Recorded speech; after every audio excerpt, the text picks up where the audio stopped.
Bienvenidos, quédense con nosotros. Dentro de unos momentos estaremos conversando. Cuando una persona que relación a la mayor parte de las tal vez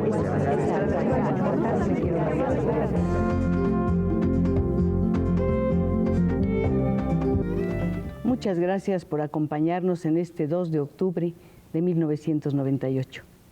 La sola mención de la fecha nos hace recordar un día como hoy, pero de hace 30 años. Y más concretamente nos remite a la noche de Tlatelolco. Los acontecimientos ocurridos en aquella ocasión representan una historia realmente muy triste que está consignada en las páginas de nuestra historia con mayúscula. Pero también tenemos que decir que a partir de ese momento que representó el momento más álgido, más triste, más dramático del movimiento estudiantil, una nueva sociedad mexicana brotó. Cada uno de nosotros tiene una versión de lo que fue el movimiento estudiantil. Y desde luego nos podemos remitir a lo que de este quedó a través de los medios. Pienso en el periodismo, en las revistas, los diarios, por supuesto. Pienso en el cine y también pienso en la literatura. Nuestro invitado de hoy es un hombre con muchas facultades, con muchas capacidades. Él ha sido periodista, locutor, diplomático, pero es ante todo y sobre todo un escritor. Un escritor además muy versátil. Es poeta, ha escrito libros para niños, es cronista y es novelista. En su haber hay 3 obras ya clásicas. Tenemos que pensar en una novela que yo quiero mencionar primero que ninguna, porque de ahí parte una serie de reflexiones en torno al movimiento estudiantil. Pienso pues en Palinuro de México y le damos la bienvenida a su autor, al señor Fernando del Paso. Fernando, muchas gracias por estar con nosotros en este día tan especial.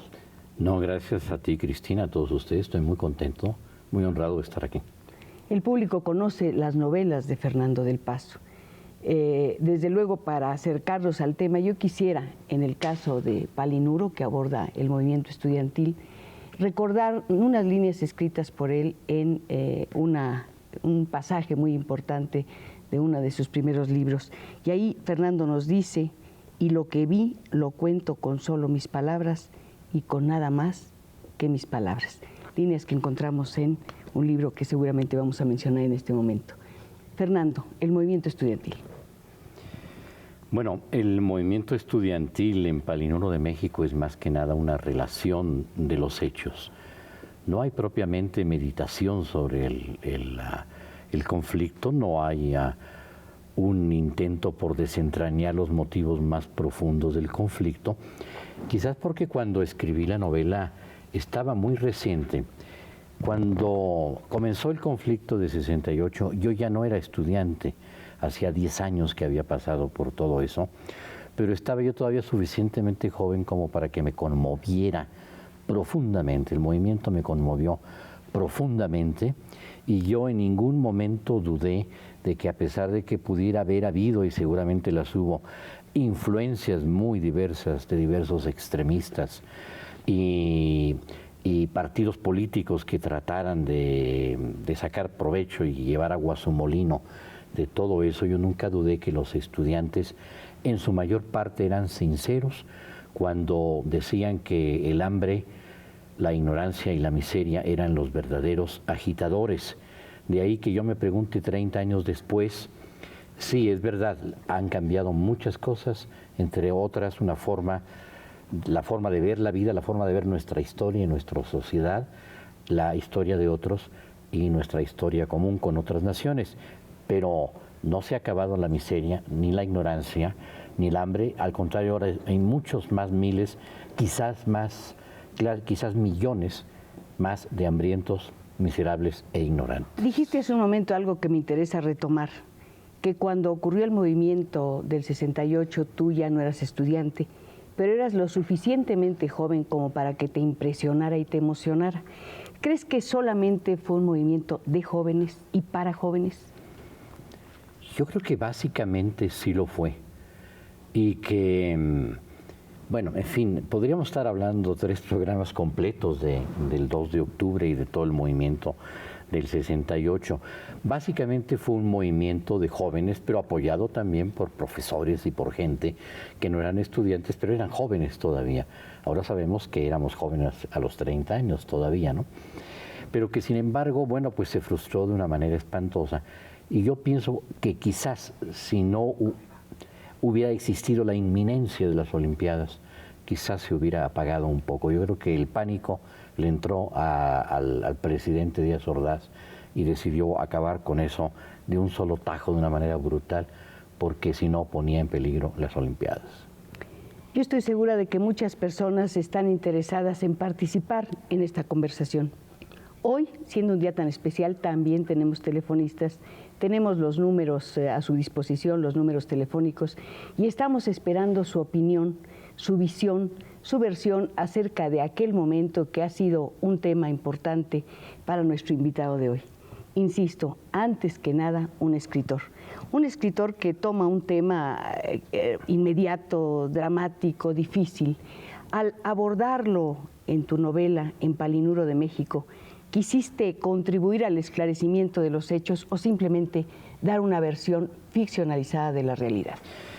Cuando yo comencé a escribir Palinuro, que fue a finales de 1966, principios del 67, yo, bueno, no podía prever lo que iba a pasar, y aún ya cuando había sucedido, nunca pensé que Palinuro se convirtiera en un estudiante de medicina que muriera a causa del 68. Tan es así que yo, que quería recrear mi infancia y mi adolescencia en esa novela, yo situé al personaje primero en la antigua escuela de preparatoria, en la antigua escuela de medicina, en todo lo que era San Ildefonso, Santo Domingo, etcétera. Los escenarios son de otro tiempo. Los escenarios son de otro tiempo y lo que le sucede es en 68. Yo no quise renunciar a esa maravillosa riqueza de los escenarios donde cursamos nosotros la preparatoria, donde conocí a mi esposa en San Ildefonso, la plaza de Santo Domingo, el antiguo palacio de la Inquisición, y con ello las torterías, los evangelistas en sus escritorios azules, los merengueros que se jugaban la vida y los merengues con volados, y toda esa enorme riqueza maravillosa de las calles de atrás de Catedral. No lo quise sacrificar, a pesar de que mi personaje se impuso como un muchacho que moría en el 68. Había un escenario que al parecer no te interesó, la ciudad universitaria, el campus universitario. No me interesó. Yo estudié 2 años ahí en la Facultad de Economía, pero me pareció, a pesar de que todo el mundo decía que era una arquitectura muy bella y que ha probado con el tiempo ser una arquitectura caduca en realidad, bueno, pues fue un cambio brutal, ¿no? De ese ambiente tan rico y tan abigarrado a ese ambiente tan frío y de hospital que parecía la CEU cuando se inauguró, a pesar de los murales coloridos. ¿Quién es Palinuro? ¿Eres tú? Bueno, Palinuro tiene, como te decía, un contenido autobiográfico muy amplio y muy profundo, pero recreado. Tan es así que algunos personajes son muy parecidos a los que yo conocí y quise, y otros no, otros son conjunción de 2 o 3 tías en una sola tía, por ejemplo, ¿no? Pero yo creo que el contenido autobiográfico de una novela se puede dar en varios planos. Uno, lo que sucedió, o uno cree que sucedió de acuerdo a su memoria, porque decía Cabrera Infante, le soy fiel a mi memoria, aunque mi memoria me sea infiel. Otro, lo que uno quiso que sucediera, por ejemplo, Palinuro en muchas formas soy yo, es yo. Pero Walter es lo que quizás hubiera yo querido ser. Las oportunidades que tuvo Walter en la vida son las que yo hubiera querido tener. Y en ese sentido una autobiografía es, lo que uno quiso ser, lo que uno pudo ser, dentro de un campo de posibilidades, ¿no? Porque a mí me hubiera gustado, por ejemplo, mucho ser varias cosas posibles, médico o arquitecto. Pude haber sido médico, pude haber sido arquitecto. Un escritor en cierta forma no tiene un poco de médico y otro poco de arquitecto, Fernando. Bueno, también sí. Lo que no pude ser fue gran tenor o gran director de orquesta, porque eso me está negado. En Palinuro hablo que la medicina en cierto modo representa a todas las otras profesiones. El doctor es un plomero, ¿verdad? Porque te limpia las arterias. Es un arquitecto porque te compone la carata, es una arquitectura plástica. Es un sastre, en cierto modo contiene todas las profesiones. Quizá tu interés por la arquitectura está presente en tus novelas, donde también aparece un personaje fascinante, inagotable, que es la propia Ciudad de México. Sí, bueno, yo soy hombre definitivamente de gran ciudad.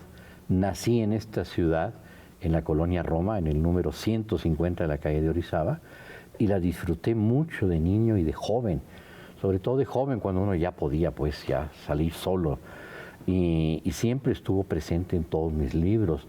En José Trigo hay una cosa intermedia entre el campo y la ciudad, que son esos campamentos de Nonualco, Tlatelolco. Pero la división entre esos dos mundos podría ser el propio puente. el puente de Nonualco, en cierto modo, representa una división. Y no hay que olvidarse que algún poeta encargado de la toponimia de esa parte de la ciudad le dio los nombres de los mares, mar Mediterráneo, mar Rojo, mar Amarillo, etcétera, mar de Mármara, a las calles que están al norte, sur, al oeste del puente. Luego siguen las de nombres de flores, árboles, camelia, Santa pino, María, etcétera. Y luego Guerrero, que tiene nombre de Sol, Luna, estrellas, Venus, Marte. O sea, la tierra, el mar, la tierra y el cielo. Y el puente es precisamente la transición entre la tierra y el cielo. Has mencionado José Trigo. A mí me gustaría que me hablaras de cuál es la relación entre José Trigo y Palinuro. Pues seguramente hay una relación o varias, puesto que son personajes del mismo, hijos del mismo autor, aunque yo creo que son novelas muy distintas. Yo creo que el personaje principal, bueno, lo han dicho otros también de José Trigo, es el lenguaje. Y en Palinuro me fui más hacia la imaginería plástica. Palinuro y José Trigo como personajes creo que no tienen nada que ver. Pero hay algo común en los dos libros, que se basan en hechos históricos. Uno más remoto, el problema cristero, y el otro, el movimiento estudiantil. Son dos cosas que forman parte de nuestro conocimiento común, de nuestra historia, con mayúscula y con minúscula, como decía al principio. Bueno, sí, porque yo alguna vez dije que si me casé con la literatura, mi amante ha sido la historia. He leído mucha historia, me fascina, no sé si tengo algo en las venas, que mi tío bisabuelo fue Francisco del Paso y Troncoso, pero claro, en José Trigo me entró un enorme interés por la historia del ferrocarril, la historia de los movimientos ferrocarrileros y su represión, y la historia de la cristiada. Y en Palinuro, bueno, comenzó con la Primera Guerra Mundial en Europa. Hablo de Pancho Villa en un capítulo, de Ambrose Bierce, el viejo gringo, o en griego viejo en otro, y de ese acontecimiento tan doloroso que es el 68. Y yo creo que ese capítulo del 68, que es Palinuro en la escalera, sería como el capítulo pivote del libro, pivote en el sentido de que los demás giran alrededor de él, ¿no? Pero en el caso del movimiento estudiantil estás hablando de algo sumamente inmediato, que todavía está latiendo. En este momento todavía es algo muy presente y muy vivo. La cristiada es algo que hay una leve distancia, si tú quieres, no demasiado grande, pero sí es importante el peso de los años, y desde luego esto te permite una visión de otra manera y otro compromiso. Esto lo estoy asegurando, pero en realidad te lo estoy preguntando. No, sí, indudablemente. Es más, yo me documenté muchísimo sobre la guerra cristera, a la que llegué gracias a Guadalupe de Anda, un escritor que hizo una novela sobre los rieleros y una novela sobre los cristeros. Entonces esos rieles me condujeron a la cristiada. Pero en realidad, después de toda esa documentación, yo lo inventé todo, absolutamente, lo que pasa en los dos capítulos dedicados a la cristiada. En cambio, en Palinuro, como te digo, es casi una relación de hechos. ¿Cómo te documentaste, Fernando? Para el ¿Cómo 68, trabajaste? Lo que viste, lo que viviste. Pues porque lo que viví y lo que vivimos todos durante ese año terrible. Después compré algunos libros todo para recordar algunas cosas, para ver los puntos de vista de otros, ¿no? Pero ahí sí no hubo más documentación que una experiencia indirecta, pero al mismo tiempo muy, muy profunda, ¿no? Pero aquí también había una prueba adicional para ti como novelista. Todos fuimos testigos de los acontecimientos, más cerca o más lejos. Todos estuvimos involucrados en ellos más cerca o más lejos. Finalmente, esos acontecimientos cambiaron la vida de todos y el ritmo de nuestra sociedad. El hecho de saber que había miles de ojos posados en esos hechos, en esas fotografías, miles de gentes que se habían estremecido por las historias de violencia que habíamos visto y que tú de alguna manera reseñaste, ¿no te ponía a prueba como narrador? Bueno, supongo que sí, pero yo creo que hay que correr esos riesgos siempre. Aunque, bueno, yo reitero, es una relación de hechos más que una meditación o una interpretación. Cuando un novelista hace una relación de hechos, está haciendo algo más. Es una visión mucho más libre, es una visión menos periodística. Entra la imaginación en juego. Bueno, sí, naturalmente, ¿no? Por eso entró la comedia del arte ahí. De pronto una mezcla de realidad, entre comillas, y de fantasía, que comienzan por separado y acaban fundidas. La fascinación de nuestro invitado por la historia es evidente, está a la vista en sus libros, en sus novelas. Usted seguramente las conoce, Noticias del Imperio, José Trigo, Palinuro de México. Es un hombre, como le dije, muy versátil, poeta, dramaturgo, de esto vamos a hablar y le tenemos una muy buena noticia.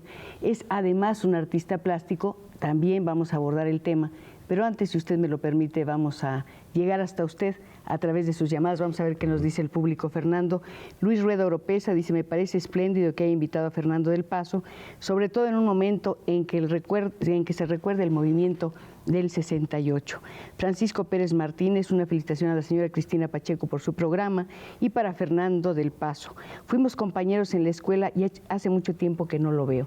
Por favor, un saludo. Francisco Pérez Martínez. Te vamos a dar después todas las llamadas, como siempre hacemos con nuestros invitados, para que mantengas el contacto con ellos. Fanny Toro Bellot dice: ¿qué influencia tuvieron otros países en el movimiento del 68? Esto es muy importante.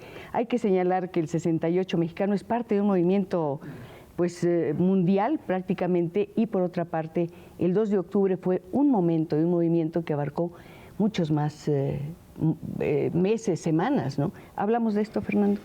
Bueno, se puede hacer una especie de paralelo entre los sucesos del 68 en varios países y lo ocurrido en 1848, o sea, 120 años antes del 68, en varios países europeos donde hubo varias rebeliones estudiantiles simultáneas. Un historiador inglés, cuyo nombre se me escapa ahorita, dijo que las revoluciones del 48 habían sido, traduzco más o menos literalmente, un momento culminante de la historia en el cual la historia no pudo culminar. Y a mí me parece que el 68 también fue un poco eso, en que la historia estuvo a punto de tener un punto culminante y no lo tuvo. De alguna manera muy extraña, fue algo muy espontáneo en varios países, es decir, yo no siento que porque hubo el mayo del 68 en París, aquí hubiera el 68 nada más por ese ejemplo. Ese ejemplo influyó, pero influyó ya como un detonante, como un detonante de una situación que estaba a punto de estallar, pero no creó los elementos, por supuesto, para el explosivo.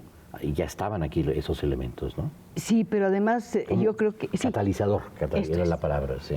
Hubo muchos cambios a raíz de este movimiento. Realmente la sociedad se transformó. Actitud de los jóvenes en contra del autoritarismo se dejó sentir en todos los niveles. Yo creo que se abrieron espacios, se usaron otros términos, hubo otros niveles de lenguaje. Creo que hubo muchos aspectos positivos que nos hicieron más maduros. Creo que sí. No, sí, en ese sentido sí han cambiado muchas cosas. No de la noche a la mañana, pero sí fueron las semillas de un cambio, ¿no?, que hoy vemos ya desarrollarse. ¿Cuál sería el punto en el que tú sientes que el movimiento tuvo su falla mayor? Mira, eso es muy difícil decirlo, ¿no? Porque muy, muy difícil. No sé, porque a mí más bien me parece que lo que falló fue el Estado, no los estudiantes, ¿no? Hay algo que me importa subrayar, y es que siendo un movimiento estudiantil atrajo el interés de muchos sectores de la sociedad. Esto valdría la pena subrayarlo también, ¿no te parece? Ah, no, claro. Había trabajadores, había amas de casa, había trabajadoras, en fin, no era solamente una cosa que ocurriera entre los jóvenes, era una cosa que le estaba sucediendo a todos y de alguna manera también nos sigue sucediendo. También nos sigue sucediendo, pero también habría que analizar por qué en su mayor parte fue nada más un movimiento capitalino. Claro que también las autoridades se encargaron de procurar que no trascendiera a otras partes, a otros estados, a otras ciudades, como el movimiento de Mayo de París fue más parisino que de otras capitales francesas, ¿no? Digo que de otras ciudades francesas. Pues yo creo que es un tema muy interesante y tal vez alguno de nuestros amigos quiera aportar algo en torno al asunto. No estamos hablando únicamente del movimiento estudiantil, estamos hablando de una serie de repercusiones, o tratamos de hacerlo por lo menos, y en este caso a mí me importa muchísimo subrayar de qué manera enriqueció la capacidad imaginativa y la capacidad de crear belleza a través de la literatura en un escritor que es realmente ya uno de nuestros clásicos, el señor Fernando del Paso. Vamos a volver a conversar dentro de un momentito con él. Nos permiten un descanso. Ustedes, si nos hacen favor, siguen llamando a nuestros números y después seguiremos, por supuesto, conversando en este 2 de octubre de 1998.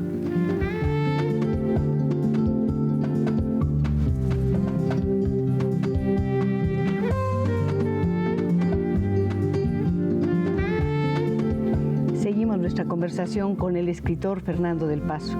Yo me voy a permitir hacer un breve paréntesis en esta charla porque hay una persona del público que nos llama con cierta urgencia, es la señora María Alma Benítez, y dice lo siguiente: mi padre está en el hospital y necesita placas AB positivas. Me ha sido difícil conseguir ayuda y he llamado a todos los medios para ver si me prestan atención y pueden auxiliarme en este problema. La mayoría de estos han rechazado mi petición y yo pido por favor que hagan algo a través de este programa. Si hay alguna persona que pueda ayudarnos, aquí tenemos el teléfono de nuestra amiga y ojalá que haya sido de utilidad tomar estos segundos en atención a su demanda. Ojalá de verdad que podamos solucionar el problema. Fernando, hay tantas cosas siempre que hablar contigo que realmente se me escapan los temas, pero volvemos a José Trigo, el movimiento La Cristiada, el movimiento ferrocarrilero, Palinuro, el movimiento estudiantil y ese lugarcito al que nos referíamos hace un momento, ese lugar en donde ocurren los hechos, Tlatelolco. Sí, bueno, en ese sentido, pues a José Trigo resultó no profético, no me gusta la palabra, pero sí, digamos, premonitorio. ¿Por qué? Porque ahí ocurre el final de José Trigo, ahí es el apogeo de la represión brutal contra los ferrocarrileros. Pero además es que Tlatelolco es un lugar absolutamente mágico. Fue allí donde, según la historia y la leyenda, se fundó en 1321 la Gran Tenochtitlan. Fue allí donde cayó en 1521, al caer el último baluarte, el de Cuauhtémoc, donde cayó Tenochtitlan. Fue allí donde Tenochtitlan llegó a ser la ciudad, entonces para su gloria, la más grande del mundo, ahora para su desgracia. Fue allí donde se fundó el Colegio de Santiago Tlatelolco, donde se llevó a escena el primer auto sacramental de la historia de América, titulado El fin del mundo, precisamente. Fue ahí donde Bernardino de Sahagún escribió sus 6 libros sobre la historia de las cosas de la Nueva España. Allí donde se fundó una de las primeras iglesias de América, la de Santiago Tlatelolco. Bueno, en fin, allí donde se fundó en el antiguo colegio una prisión donde estuvieron detenidos políticos muy prominentes. Ahí finalmente las represiones de los ferrocarrileros, luego la de los estudiantes y luego los estragos que en esa zona causó particularmente el temblor. Y me faltan muchos datos más muy interesantes de Tlatelolco, además de esa magia de la toponimia que te decía, ¿no? El mar, la tierra y el cielo. Es absolutamente fascinante. Y yo me he dado cuenta que de alguna manera, yo retomo ese cigarro que Gladys, ¿cómo se llama Gladys? La personaje de La región más transparente. Ay, espérame, sí, ahora no lo recuerdo. Lo arroja, pero claro, sí, desde el puente de Nonoalco contemplando los campamentos, ¿no? Qué bueno que no sí, es una cosa consciente, pero de todos modos es como un seguir por ahí, ¿no? Ay, se me olvida el nombre de Gladys, ojalá que alguna, el apellido, ojalá que alguna persona nos llamara y nos lo dijera. Y ahora que mencionaste la región más transparente, habría que pensar en si hay alguna relación en cuanto a la ciudad como escenario, tanto en esta novela como en la de Luis Espota. ¿Te acuerdas Casi el Paraíso? Sí, me acuerdo, pero me acuerdo de haberla leído más que nada, ¿no? Yo creo que Luis Espota fue un gran novelista de segunda categoría, ¿no? Pero un gran novelista de todos modos en ese aspecto. Como hay muchos en Estados Unidos, en Inglaterra, novelistas, digamos, menores pero muy buenos. Y no me acuerdo mucho de Casi el Paraíso, pero yo considero que la primera gran novela urbana en México es La región más transparente, ¿no? Es bonito que un escritor se acerque a otro escritor. Y tú lo has hecho en muchas ocasiones y has tenido un interés muy particular por quienes han enriquecido nuestras letras. Déjeme contarle que Fernando ha pasado mucho tiempo fuera de México y en alguna ocasión en que tuve el privilegio de conversar con él, le pregunté qué libro se llevaba cuando se iba al extranjero. Y me dijo, desde luego me llevo obras latinoamericanas, obras escritas en español, y me llevo poesía. Me llevo a Huidobro, me llevo a Neruda, y me llevo, por supuesto, bueno, pues a nada más ni nada menos que a la persona, el personaje, a la figura que ahora es tema y motivo de esta obra que me da mucho gusto mostrar aquí. Yo quería darles la sorpresa. Me decía Fernando que él se llevaba a García Lorca. Parece que la fascinación de Fernando por García Lorca fue mucho más allá de la necesidad de leerlo y de tenerlo cerca.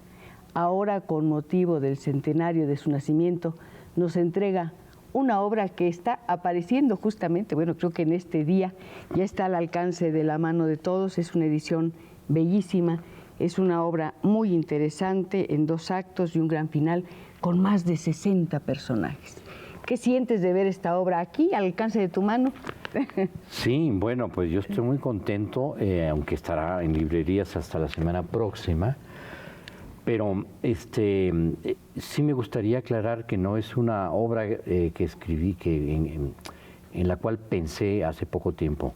Fue hace como 8 años que se me dio de pronto la idea, no sé por qué, no tiene explicación, de hacer una obra en verso, una obra de teatro en verso sobre la muerte de Federico García Lorca. Pero tú tenías esa pasión por el poeta. Algo Sí. había quedado ahí en ti. No, sí, bueno, desde siempre, ¿no? Por eso.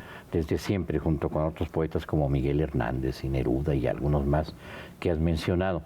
Y entonces empecé a documentarme en la biblioteca del Centro Pompidou en libros que no estaban de venta en ese momento en París, como la biografía de Ian Gibson, la biografía de Marcel Auclair, lo que sobre él escribió su hermano Francisco García Lorca. Y fui posponiendo el proyecto de escribirla hasta que en diciembre de 96 me di cuenta que el 5 de junio de este año, 98, era el centenario del nacimiento de García Lorca. Y entonces dije, bueno, ahora es cuando o nunca. Y me senté y la escribí en 6 meses. Es extraordinario porque tú tardas mucho tiempo en escribir tus obras, eres un escritor muy opulento, son obras muy grandes, son esos libros maravillosos, gordos, que nos alojan durante muchas semanas y de los cuales sentimos una especie de tristeza, de desamparo cuando llegamos a la última página. ¿Para quién escribiste esta obra? ¿A qué público va dirigida? Uno nunca sabe exactamente para quién escribe, ¿no? Yo creo que eso, pues evidentemente va dirigido a, no nada más, porque no nada más a aquellos que le conocen Lorca y que les gusta, sino a aquellos que quizás no lo han conocido todavía, jóvenes que no lo han conocido y a los cuales podría gustarles. Esto podría servir como una pequeña introducción a Lorca. Sin embargo, soy demasiado optimista porque es una obra de teatro. Y una obra de teatro no se vende mucho y tampoco, pues... estamos en un país donde 35, 40, 50 funciones es ya un éxito, ¿no? Así que el público es limitado. Sin embargo, bueno, espero que llegue a las bibliotecas y que sea leído en bibliotecas también alguna vez, ¿no? No tenemos costumbre, no tenemos hábito, no tenemos, o a lo mejor estoy mintiendo, pero siento que no tenemos la educación literaria suficiente para leer teatro. Lo vemos y nos encanta, pero es difícil encontrar un lector para este tipo de obras, creo yo. Por otra parte, en este momento de crisis económica llevar a la escena una obra con 60 personajes, un poco más tal vez, bueno, no es difícil. No son, yo diría que son un poco menos, son como 40, pero como en ningún momento dado están los 40 en la escena al mismo tiempo, y ni siquiera 30, y ni siquiera 20, y ni siquiera 15, con un elenco de unos 15 actores se puede hacer todo. ¿Cómo pudiste manejar esos personajes? Era realmente un grupo numeroso. Bueno, lo que pasa es que la mayor parte son prácticamente comparsas, ¿no? Los personajes verdaderos. De hecho, es la obra de un solo personaje. Todo el peso está sobre García Lorca. ¿Por qué en verso? Ese es el misterio. Eso bueno, no empezaste escribiendo poemas, Fernando. Sí. Fueron los sonetos con los que comencé. A lo largo de mi vida he hecho 40 sonetos, por cierto son 44 porque hay 4 sonetos esparcidos en La muerte se va a Granada, que así se llama la obra, y después 2 poemas para niños, 2 libros de poemas, de la A a la Z por un poeta y Paleta de 10 colores. ¿Qué es para ti la poesía como escritor y qué es para ti la poesía como lector? Bueno, me estás planteando preguntas muy difíciles porque además uno tiene lo que llaman los psiquiatras la deformación profesional. Bueno, la deformación profesional yo la tengo aplicada a la novela. Cuando leo una novela yo analizo y critico y ya no soy un lector espontáneo, inocente. La poesía sí no la aplico porque además el verso libre no se me ha dado como yo quisiera y en cambio la métrica, la acentuación, las rimas se me dan de una manera muy fácil. Ese rigor que tú buscas y que cumples, por supuesto, en la poesía, se da también en tus novelas. Hablabas de que el gran personaje en alguno de tus libros es el lenguaje. Un lenguaje al que tomas, lo cambias, lo transformas, juegas con él, lo sometes. Esa palabra, someter, ¿la tienes presente cuando estás escribiendo? Bueno, ¿La tuviste pues, presente sí, en José Trigo? Hasta cierto punto sí, dominar a las cosas, dominar las ideas. Pero lo que resulta es que uno no acaba escribiendo lo que uno quiere, sino lo que uno puede. Y generalmente los productos son otra cosa de lo que uno soñó o intuyó.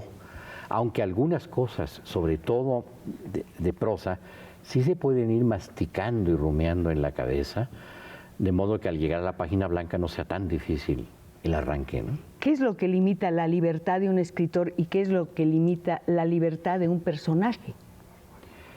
La libertad de un escritor generalmente la limita la libertad que ejerce el personaje, o sea, el personaje se impone al autor. Los personajes principales, por supuesto, ¿no?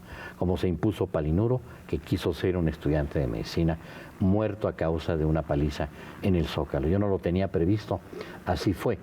Ahora, claro que en el caso de Maximiliano y Carlota ya eran personajes existentes, históricos, de los cuales todos sabíamos qué les iba a pasar, ¿no? Cómo se iban a morir, dónde, o Carlota 60 años después de enloquecer. Pero aún así, Carlota impuso su forma de ser en Noticias del Imperio, que es una forma polifónica, ¿no? Representa muchas voces, es la suya, pero es la mía, es la de la historia, con minúscula, y es la voz de la ternura, del amor, del odio, del resentimiento, de la esperanza, de la soledad, etcétera, etcétera. Aquí hay también muchas voces y yo quiero que tú las escuches. Son voces de las personas que te están mirando, que están escuchando esta conversación y desde luego que han leído tus libros. A mí me da gusto insistir en que hoy estamos dando pues la primicia de esta obra, La muerte se va a Granada. Es muy bella la edición, realmente está muy bien cuidada. Y pues por supuesto este cuidado lo ameritan tanto el autor como el personaje principal de la obra. La muerte se va a Granada. Vamos a ver qué nos dice el público. Ya lo quité muy rápido, ahorita se las vuelvo a mostrar. Marco Antonio Rodríguez dice: felicito a la señora Cristina por haber invitado a Fernando. El libro La muerte se va a Granada es una obra de teatro. ¿Por qué cambió de novela a teatro? Bueno, quizás porque retorné a mis orígenes. Yo fui un gran lector de teatro de joven.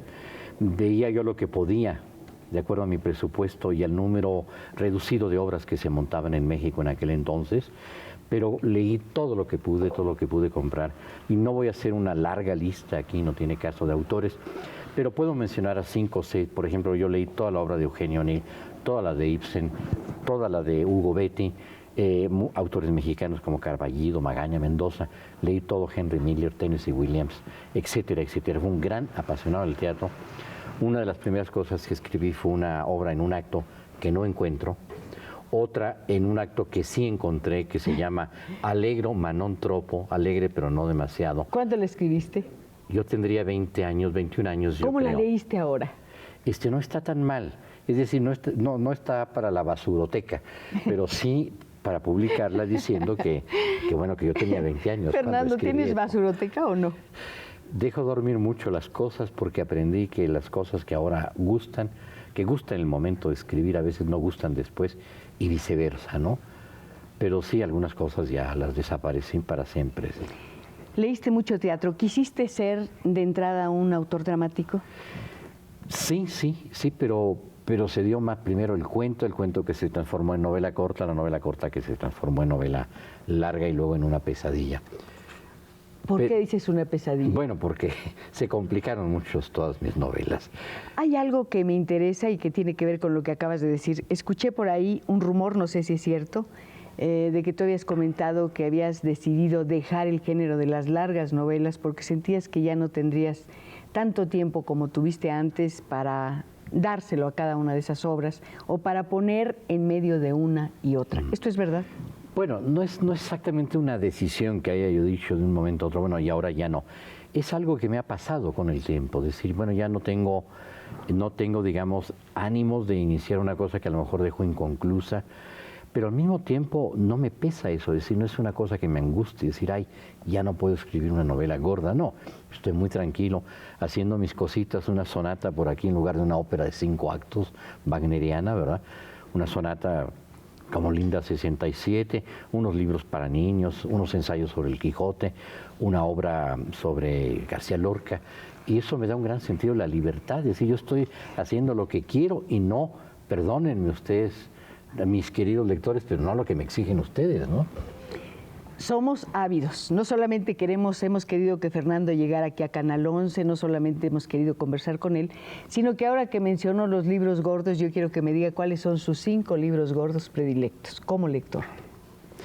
Bueno, yo quisiera subrayar que la calidad, por supuesto, no tiene nada que ver con la cantidad, aunque a veces la cantidad ayuda, pero yo hubiera cambiado Noticias del Imperio por El Principito de Saint-Exupéry o por Alicia en el País de las Maravillas, ¿no?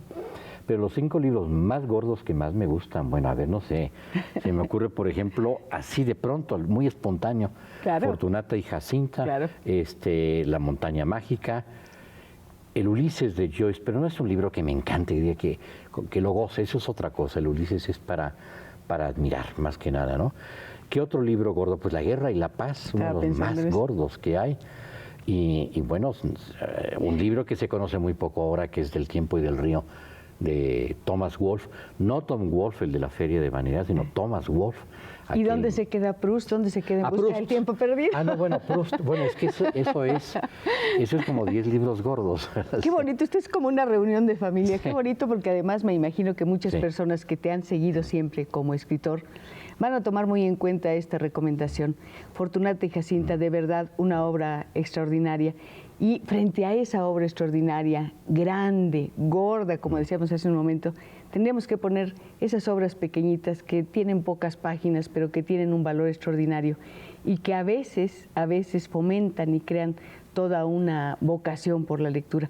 Pienso en Flaubert, pienso en Felicidad o en Un corazón sencillo, que sería un poco también el ejemplo de lo que tú decías, bueno, un pequeñito libro que realmente podía uno cambiar todas las novelas por ese cuento, por esa novela corta. Bartleby de Melville. Preferiría no hacerlo, señor. Preferiría no hacerlo. Yo quisiera decirle a don Pedro, preferiría no hacerlo, como dice el personaje de Saura, pero él me está diciendo que tenemos un corte, que vamos a dejar descansar a nuestro invitado y que usted seguramente aprovechará este tiempo para seguirnos llamando. Acompáñenos en este 2 de octubre de 1998. Estamos conversando.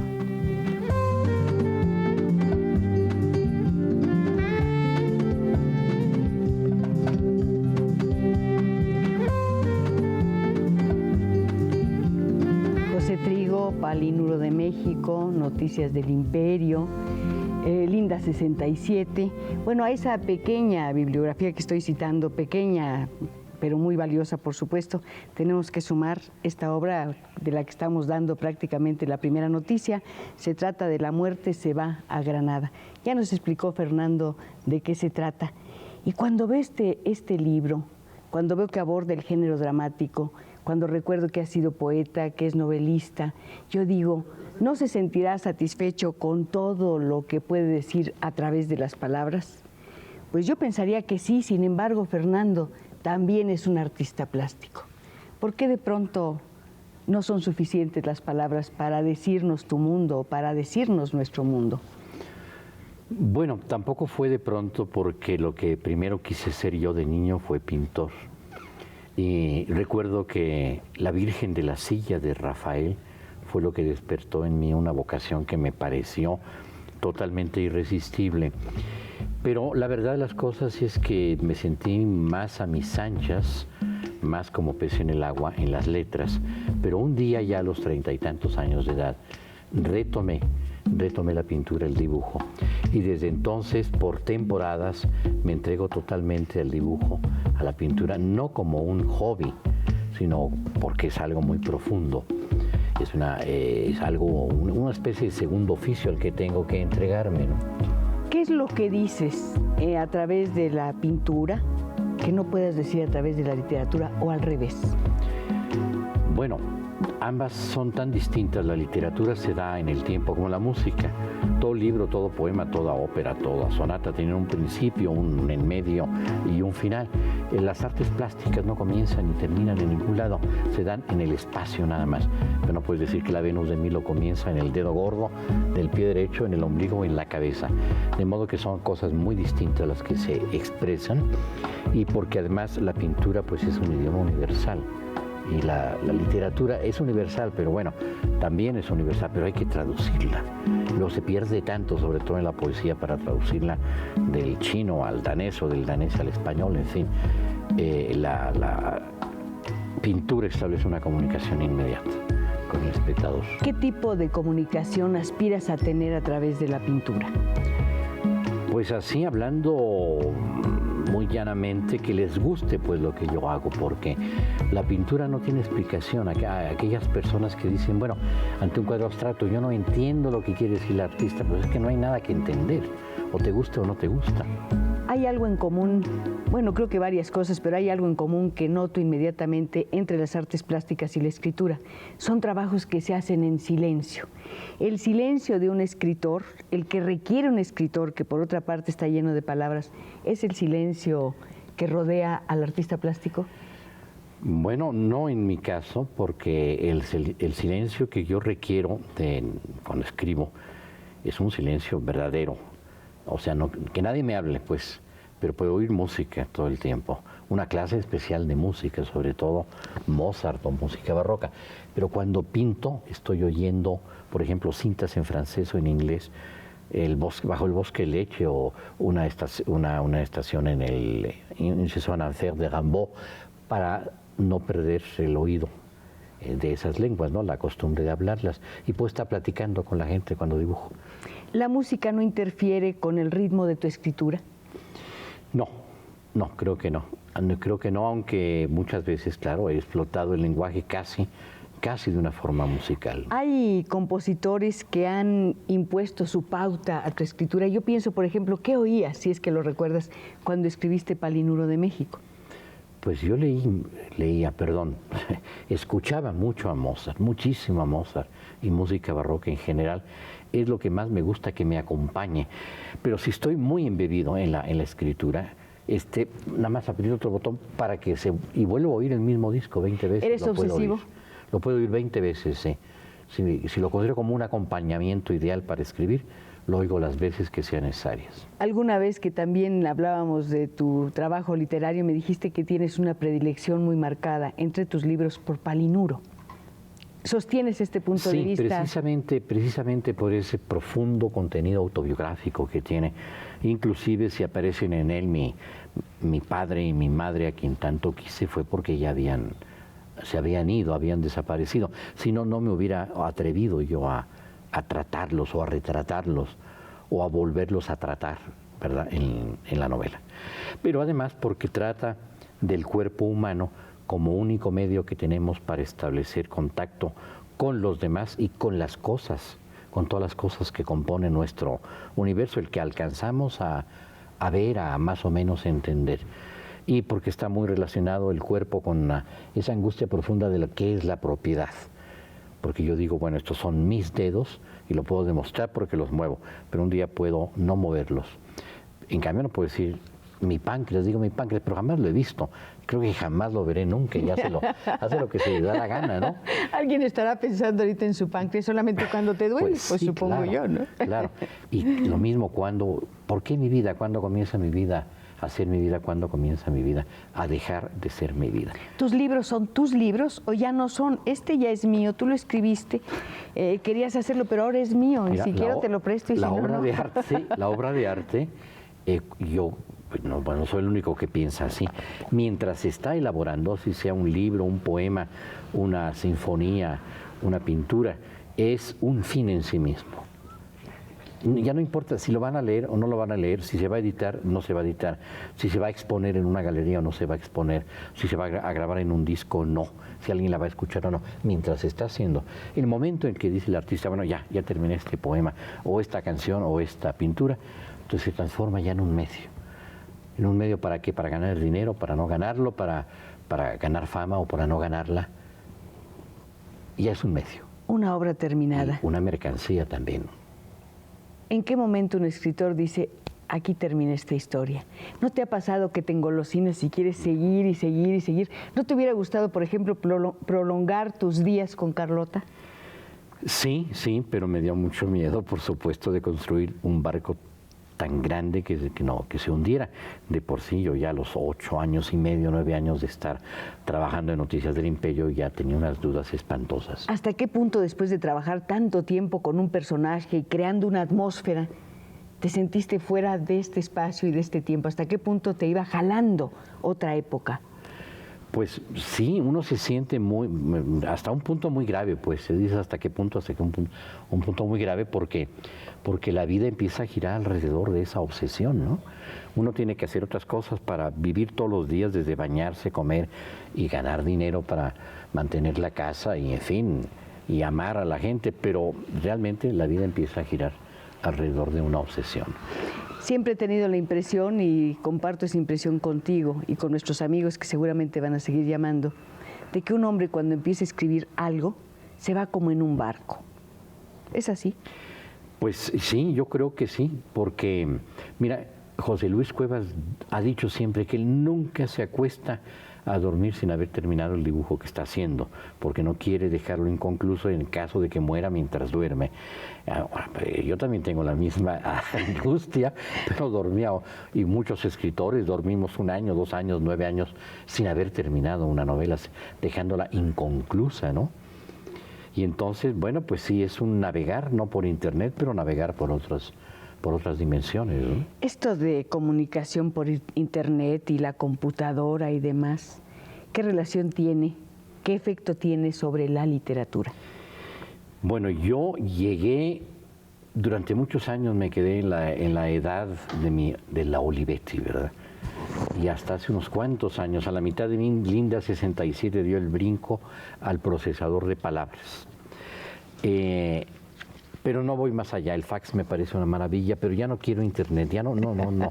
Hasta ahí llegué. Yo estoy muy contenta porque, a pesar de que es un día especial, estamos recibiendo muchas llamadas que nos llegan, claro, gracias a nuestros compañeros telefonistas que están ahí muy atentos a recibir su voz. La señora Adriana García dice, quiero felicitar a la señora Cristina Pacheco, también preguntarle al señor Del Paso sobre el peso de los personajes femeninos en su obra. Estamos reunidas unas amigas y yo que conocemos su trabajo y nos gustaría que nos respondiera. Tenemos apenas unos minutitos. Sí. Bueno, yo creo que en el caso de José Trigo, la madrecita Buenaventura es un personaje de un peso fundamental, es una especie de gran coatlicue de la novela.